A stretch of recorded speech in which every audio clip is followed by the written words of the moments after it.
है और मैं अपने कामों में बहुत ही शीघ्रता से सफलता प्राप्त करती हूँ। तो ये माँ की मेरे ऊपर अद्भुत कृपा है, विलक्षण कृपा है, अमोघ कृपा है, जिसका मैं इस जीवन में तो क्या कई जीवन भी मैं रिजॉर्ट कर दूँ माँ के ऊपर तो भी मेरे लिए कम है।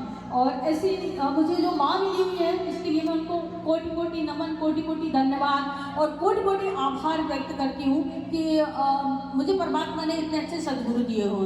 और आप सबसे भी मेरा यही कहना है कि आप निरंतर माँ से जुड़े रहें, उनके संकल्पों को पूर्ण करें और उनके द्वारा जो विचार है कि हमें ये क्योंकि गुरु हमेशा जो भी करते हैं जन कल्याण के लिए करते हैं, अपने भक्त के कल्याण के लिए करते हैं, अपने शिष्यों के कल्याण के लिए करते हैं। तो उनका बोला हुआ वाक्य कभी व्यर्थ नहीं जाता है। यदि उन्होंने कुछ कहा है कि ये करना है तो आप बिल्कुल निश्चल प्रयोजन के तरीके से उसको पूर्ण करें। और जैसे ही आप उनको पूर्ण करेंगे तो आप देखेंगे कि उनकी कृपा कैसे फलीभूत होती है।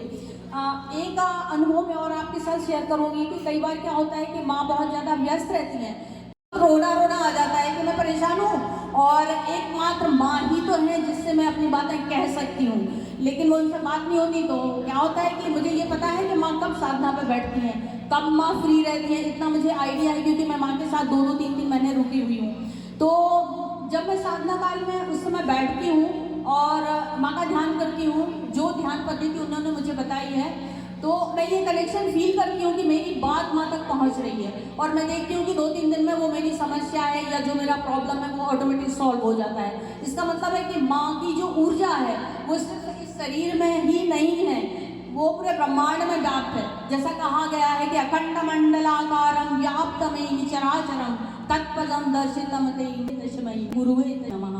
तो उनकी ऊर्जा जो है ना सभी जगह बिखरी हुई है। आप किसी भी स्थान पर रहें, किसी भी देश काल में रहें, किसी भी जिले में रहें, किसी भी गांव में रहें, जिस क्षण जहां भी आप उनको याद करेंगे उनकी ऊर्जा आपको वहां पे लाभ देगी और आपको उसका प्रतिफल इतना पॉजिटिव मिलेगा जिसकी आप कल्पना भी नहीं कर सकते हैं। तो ऐसे सदगुरु को मेरा शत नमन, कोटि कोटि नमन।